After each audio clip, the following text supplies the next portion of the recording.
Olá, irmãos queridos, Iglesia amada del Señor Jesús. Aquí estoy para empezarmos un nuevo capítulo del Evangelio de San Juan.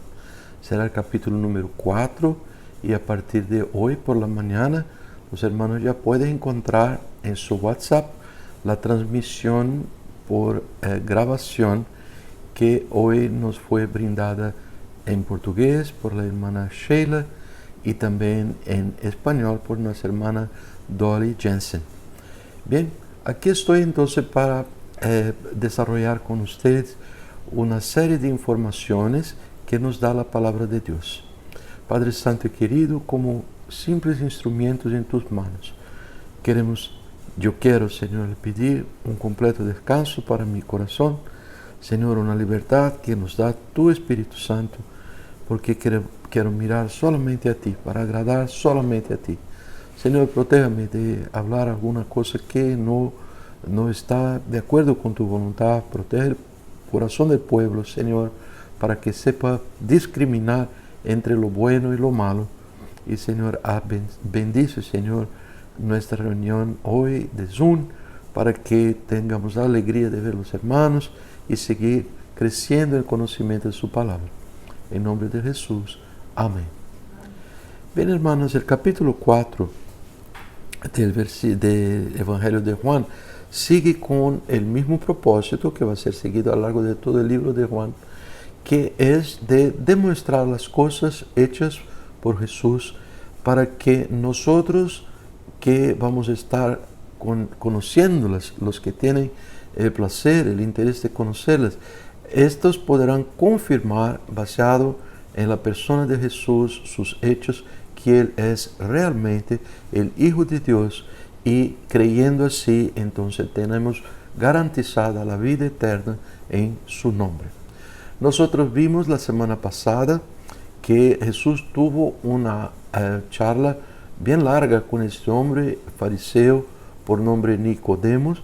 Él lanzó las bases de la salvación por la gracia a través de la venida del Cordero de Dios que quita el pecado del mundo, Él, Jesús, y nos enseñó el camino de la fe en Jesús como el único medio de salvación.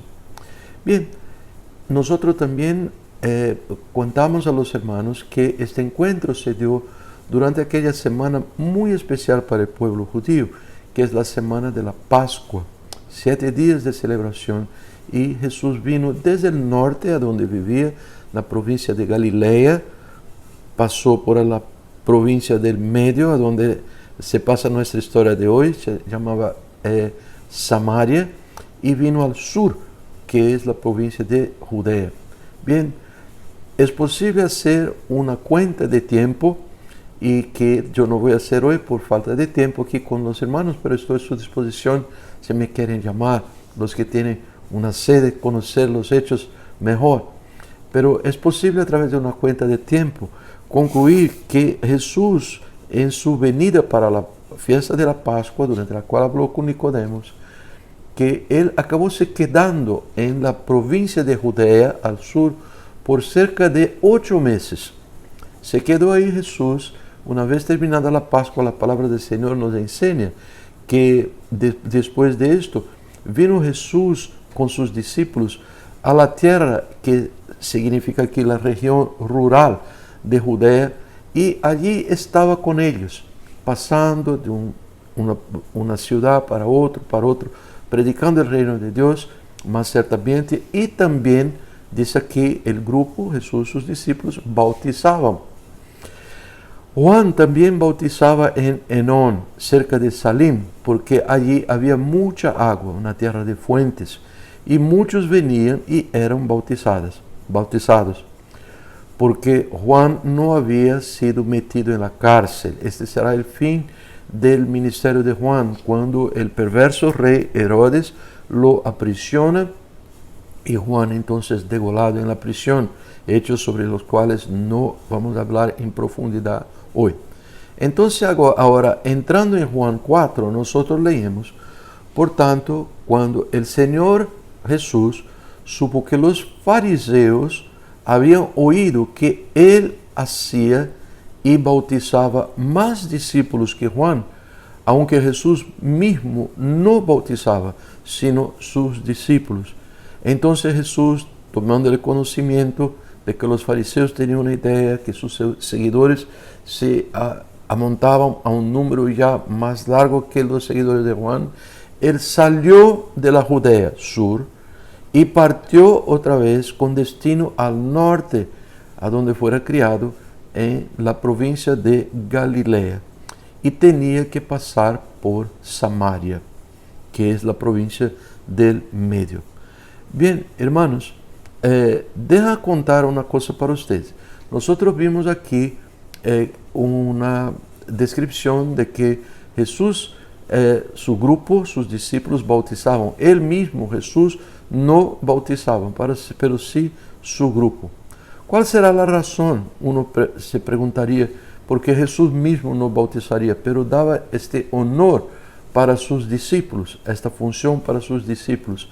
Bien, es muy simple, y esto no es una interpretación voluntaria. Nosotros podemos tener evidencias de muchas otras partes de la palabra de Dios que Jesús así no lo quiso hacer, bautizar él mismo, porque él deseaba evitar problemas con los discípulos de Juan, primeramente, quienes estaban perturbados por su creciente popularidad. Nosotros vimos esto en capítulo 2. Y además los fariseos estaban conscientes de su creciente influencia, y entonces él decidió que él no daría a los fariseos ningún motivo de burla, ningún motivo de perturbar el ministerio del mismo Jesús y de Juan. Y hay un otro motivo muy importante, es que Jesús jamás, él hace algo, dice algo que podrá causar divisiones entre sus seguidores. No es difícil imaginar que si Jesús bautizara a una persona aquí y otra persona allí, debido a su prominencia, debido a su gran importancia, que estaba solo empezando aquí, no es difícil imaginar que algunos así como que se pondrían muy soberbios. Oh, yo fui bautizado por el Maestro Jesús. Pero la bendición del bautismo no está en quién bautiza, pero en cómo el bautizando recibe el bautismo. Pero es muy fácil para personas que se confundan sobre esto y que quieran usar la gloria de la persona que lo bautizó como si fuera así una credencial a más, como que para alimentar su orgullo. Pablo sintió esto también. Él dijo, Cristo no me envió a bautizar, sino a predicar el Evangelio. Hermanos, esto es de la carne del hombre. La carne del hombre produce cosas feas que debemos llevar para el Señor. Mira que el tiempo de Pablo, habían personas, él dice así, que proclamaban a Cristo por ambición personal, no con sinceridad, solo para causar angustia, porque Pablo se encontraba en la cadena, en las prisiones, y predicaban por envidia, por rivalidad. El Señor nos enseña completamente distinto, hermanos, para que andemos en el Espíritu, para que evitemos todo el fruto o las obras de la carne, entre las cuales se menciona enemistad, pleitos, rivalidad, disensiones, sectarismo, envidias también. Esto no es en común, hermanos. Esto es el trabajo de Satán, trabajo del mundo, que encuentra un receptor muchas veces en nuestra naturaleza carnal, ¿no es verdad? Y el Señor nos enseña, no. Hagan todo el esfuerzo, como Jesús hizo todo esfuerzo para mantener la unidad del pueblo. No haga distinción entre las personas, y ni sean tus palabras, ni sean tus hechos, cosas que pueden dar a entender a algunos que usted está valorando más a uno que otro. El Señor quiere la unión. Jesús, cuando oró al Padre, él dijo al Padre, no ruego solo por esto, pero también los que van a creer en ti, nosotros, siglos después, para que sean uno, para que sean perfeccionados en unidad. Y si uno anda de una forma distinta, haciendo chismes aquí, produciendo amargura de allí, comparando personas, y este no es tan bueno, aquel es mejor, dentro de la iglesia, hermanos, el Espíritu de Dios no está dormido, Él está buscando convencer al pueblo del pecado, de la justicia, del juicio. Y no nos ocupemos con esto, hermanos. No seamos los que van a hacer estas cosas. Y oramos por la iglesia del Señor, por la salud. Y sabemos que hay cizaña en el medio de la iglesia, de todas las iglesias, en todos los tiempos. Y nuestra victoria está en orarnos, en cuidar de nuestra comunión con el Señor y de orar por aquellos que tropezan, aquellos que caen. La palabra del Señor entonces sigue nos diciendo, después de decir ese dulzor del temperamento de Jesús, ese dulzor de su carácter, mejor diciendo, que Él no hacía cuestión de cosas, no hacía cuestión de que decían si su grupo era más pequeño, si era más grande, que quién estaba bautizando más, quién estaba bautizando menos. Estas son cosas de la carne, hermanos. Esta iglesia es mejor porque tiene más miembros. Esta iglesia es peor porque tiene miembros que son más pobres, que tienen una piel de color, que son de esta naturaleza, que son aquellos. Eso es cosa del diablo, hermanos.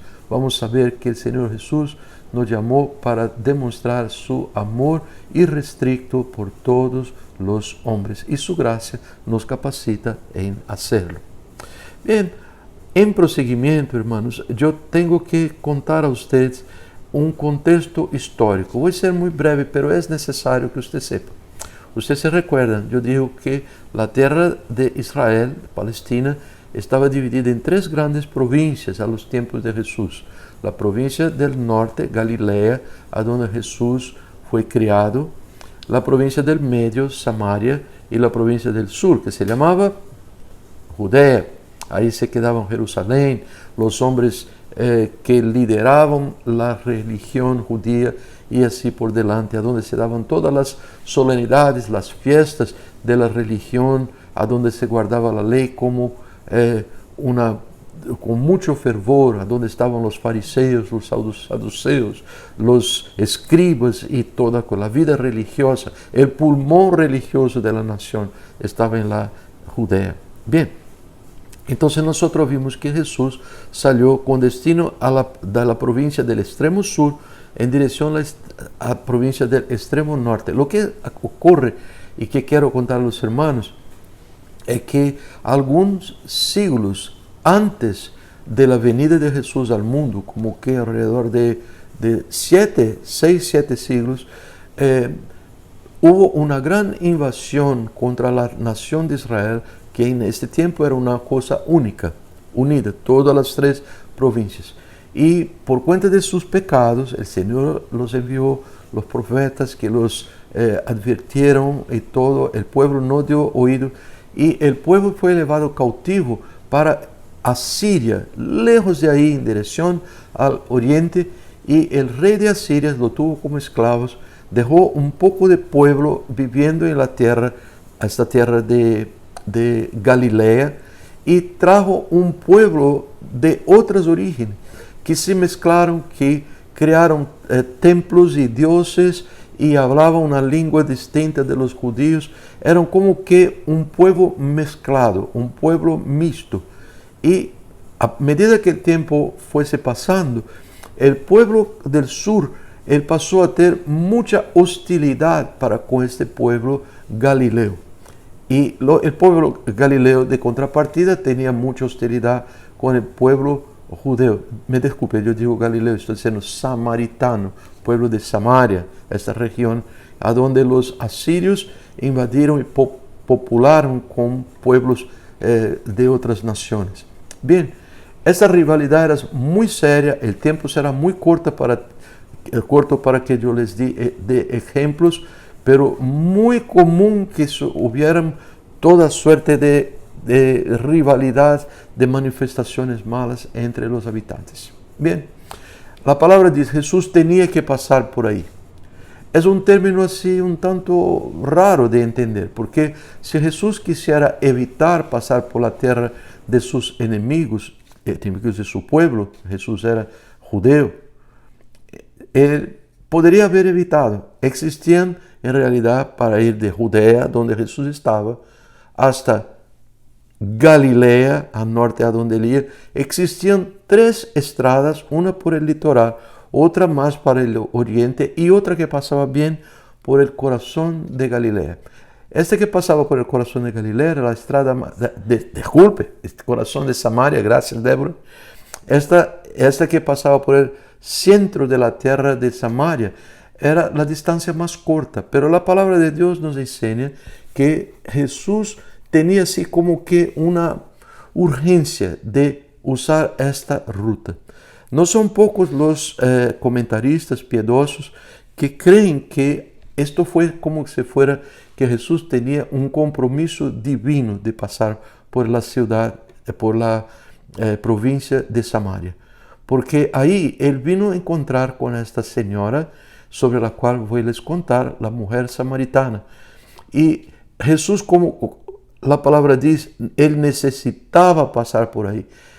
La gran razón que lo tendría movido a pasar por ahí, una tierra de enemigos, era que él sabía en su omnisciencia, él sabía de una oveja perdida por la cual él tenía tanto amor y le gustaría salvar. Y salvó a otras personas, como usted va a entender por la historia. Este carácter de Dios, él es mostrado muchas veces. Esto ocurrió cuando la nación de Israel derrumbó la hegemonía de la gran ciudad de Jericó y cayeron las murallas por el poder de Dios. Una mujer fue liberada, una mujer prostituta que confió en el Señor. Dios la salvó. A lo largo de la palabra del Señor, Él nos cuenta muchas veces de cómo Él salvó la vida de Leví, el Mateo, que era un hombre deshonesto, colector de impuestos, un otro deshonesto, Zaqueo, como que él salvó la vida de una mujer también de mala fama, la pecadora que ungió sus pies, como que él salvó a María Magdalena, expulsando de ella 7 espíritus malos. La parábola de Lucas 15, las parábolas contando sobre la oveja perdida, la moneda perdida, los hijos perdidos. Jesús tiene esta inclinación para buscar y salvar el que se encuentra perdido. Su palabra nos dice, Él nos dice que el sano no necesita de médico, pero yo vino a buscar y llamar pecadores al arrepentimiento. Y este es el oficio mayor de Dios en la tierra. Bien, es así que nosotros vemos que Él pasa por Samaria, se acerca a una ciudad llamada Sicar, como que en mitad de la distancia, y eran como que la palabra dice la hora sexta, la sexta hora del día. Los habitantes de Palestina acostumbraban contar el tiempo con el día se empezando a las 6 de la mañana. Entonces sería por vuelta de las 12 del mediodía cuando Jesús llega a este punto, probablemente bajo un sol escaldante y muy cansado, muy físicamente debilitado. Él se sienta en el borde de un pozo llamado Pozo de Jacob. Jacob, el grande patriarca del pueblo de Israel.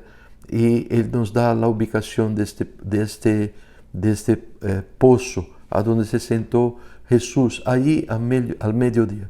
Bien, la palabra sigue y nos dice, una mujer de Samaria, una mujer samaritana, vino a sacar agua. Y Jesús le dijo, dame de beber. Esto requiere una explicación. La tierra, parte más grande de la tierra de Palestina es una tierra desértica, mucho calor, a veces durante ciertas estaciones del año, a la noche, mucho frío. Y entonces lo que se pasó fue esto, que se creó una costumbre, visto que la mayor parte del tiempo el calor era muy grande, en que las personas que venían a sacar agua del pozo, que era el suplimiento de agua para toda una ciudad, estas personas generalmente eran mujeres y venían en grupos para hacer este trabajo. Y venían siempre en principio del día y al final del día para evitar el calorón del medio del día. Si usted viera una mujer sola durante las horas de gran calor del día, usted podría saber que esa mujer era una mujer de una conducta moral reprobable. Y así era una tradición que ella no debería se mezclar con las otras mujeres, ella se mantenía aparte y ella andaba sola, como que cargando sobre sí la reprobación de toda la población. Esta era la apariencia de la mujer. Y ella llega y encuentra a Jesús y Jesús le dirige la palabra, lo que no era supuesto hacer un hombre hablar con una mujer en una situación pública, pero Jesús le dijo, mujer, dame de beber. Bien, los discípulos no estaban presentes, habían ido a la ciudad a comprar comida y no era grande la distancia, y Jesús se encuentra solo con la mujer. Y entonces la mujer samaritana le dijo bruscamente, de una forma gruesa y ruda, ¿cómo es que tú, siendo judío, me pides de beber a mí, que soy samaritana? Porque los judíos no tienen tratos con los samaritanos. Respondió Jesús y le dijo, si tú conocieras acerca del don de Dios, si tú conocieras el regalo de Dios, ¿y quién es el que te dice, dame de beber? Tú te habrías pedido a él y él te hubiera dado agua viva. Jesús habla un término que ella no conocía bien. Él se pone entonces a involucrarse más en esta charla. Y la mujer le dijo, Señor, no tienes con qué sacarla y el pozo es hondo. ¿De dónde pues tiene esta agua viva? En un tono desalentador, combativo y sarcástico. Los grandes estudiosos de la lengua saben definir estas cosas, y así que esta mujer se dirigía al maestro. Y sigue, ¿acaso eres tú mayor que nuestro padre Jacob, que nos dio el pozo del cual bebió él mismo y sus hijos y sus ganados? Sigue con ese mismo tono combativo y sarcástico. Y Jesús respondió a ella y le dijo, todo el que beba de esta agua volverá a tener sed, pero el que beba del agua que yo le daré, la agua viva, no tendrá sed jamás, sino que el agua que yo le daré se convertirá en él en una fuente de agua que brota para la vida eterna. Esta agua sobre la cual habla Jesús es el Espíritu Santo de que Él está hablando, que Él da a todo que cree con las operaciones de la obra de gracia que hace el Espíritu Santo en quien lo recibe. Y Él dice para la mujer, como que intentando tirar los ojos de ella de lo que era circunstancial, de las cosas solo materiales en las cuales está viviendo. Yo quiero hablar de algo superior con usted. Yo quiero hablar de cosas no solo de esta vida con usted, pero yo quiero hablar de algo que va a resultar en vida eterna. Cuando usted parte de esta vida, usted va a vivir con Dios. Pero esta mujer, ella estaba solo fija en las cosas, en los pensamientos de esta vida. Nosotros, escuchen bien las palabras que Jesús dice a ella, la enseñanza, y vamos a comparar con nuestra vida, porque Él dijo que la mujer, bien como cualquier otra persona que recibe de su Espíritu, esta persona va a ser favorecida por la presencia de Jesús, que le va a perdonar los pecados, que le va a dar una completa ausencia de atracción por los planes del mundo. ¿Para quién Dios, Jesús, el Espíritu Santo? Para tal persona, Él será el gran motivo de su vida. Para esta persona, Él va a hacer con que ella tenga una vida abundante, llena de bondad, una vida en que se puede comparar por con una fuente de agua, siempre moviéndose. No se queda triste por mucho tiempo. Se puede poner de una forma herido con una otra circunstancia, pero hay una vida dentro de esta persona y esta vida, ella sobresale a todo más que existe, hace de ella una persona completamente bendecida, completamente distinta de una persona que no tiene al Señor. En fin, lo que Él nos estaba enseñando para esa mujer y nosotros aprendemos es que un cristiano, uno que recibe el agua viva que da Jesús, que recibe el Espíritu Santo, tiene en sí mismo una fuente continua de consuelo que jamás falla y que funcionan en todo momento y bajo cualquier circunstancia. La palabra del Señor nos cuenta exactamente esto, diciendo que el Señor da paz. Él nos puede dar perfectamente la paz en todas las circunstancias. ¿Pasamos por dificultad? Sí, pasamos. Pero la palabra del Señor nos recuerda de que Él es el Dios de toda consolación y que Él puede nos dar su consuelo, Él puede nos dar su alegría, Él puede sanar todo dolor en medio en que tengamos, todo dolor que tengamos en medio a cualquier tribulación. Este es nuestro Dios, Padre del Señor Jesucristo, que opera a través de Él, que opera juntamente con el Espíritu Santo a través de la gracia que Él nos da. Bien, esta mujer, así como fue el caso con Nicodemos, ella no entendió. Ella pidió, Señor, entonces dame de esta agua, entonces, porque va a ser una bendición para mí. Ya jamás voy a tener sed. Jesús estaba se refiriendo al aspecto espiritual. Ella entendió del agua material. Es decir, no voy a tener más sed. Dámela entonces, Jesús. Así yo no tengo más que venir a este pozo para sacarla. Nada había entendido hasta este punto de que Jesús estaba hablando de salvación eterna, hablando de algo muy superior a las circunstancias que la acercaban en su día a día. Así somos muchas veces, así somos muchos de nosotros, solo mirando las cosas que nos involucran. Nuestra salud física, y si vamos a tener dinero para esto, si el trabajo va a ser para aquello, y nosotros completamente, por nuestra debilidad, nos olvidamos de lo que dijo el Señor Jesús en Mateo 6:33. Busca en primer lugar el reino de Dios y su justicia, y todas las demás cosas os serán añadidas. Uno de los versículos que más repetimos en nuestra iglesia a un pueblo que trabaja duro, pero que estamos como que inmersos en una sociedad profundamente capitalista que nos quiere desviar de buscar en primer lugar a nuestro Dios para nuestra propia pérdida. Entonces Jesús, notando que no había esta mujer abierto los ojos, todavía estaba pensando solo en lo que es material, Él le dijo, ve, llama a tu marido y ven acá. Respondió la mujer, yo no tengo marido. Y Jesús le dijo, bien has dicho, no tengo marido, porque 5 maridos has tenido, y el que ahora tienes no es tu marido. En esto has dicho la verdad. Y la mujer contesta, Señor, me parece que tú eres profeta.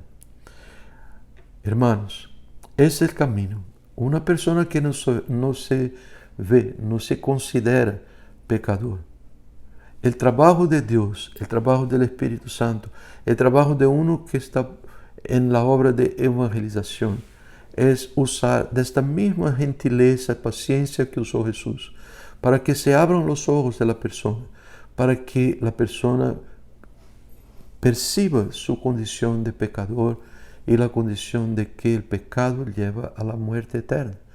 Solo así la persona va a sentir la necesidad de clamar por socorro, por salvación, que viene a través de la gracia de Jesús. Solo de esta manera. Si uno me escucha y se piensa muy bueno, estoy cada día mejor y todo, y no ve su necesidad de Jesús, y amigo, tú te encuentras perdido, porque nadie se puede salvar a través de sus propios esfuerzos. Así era con esa mujer.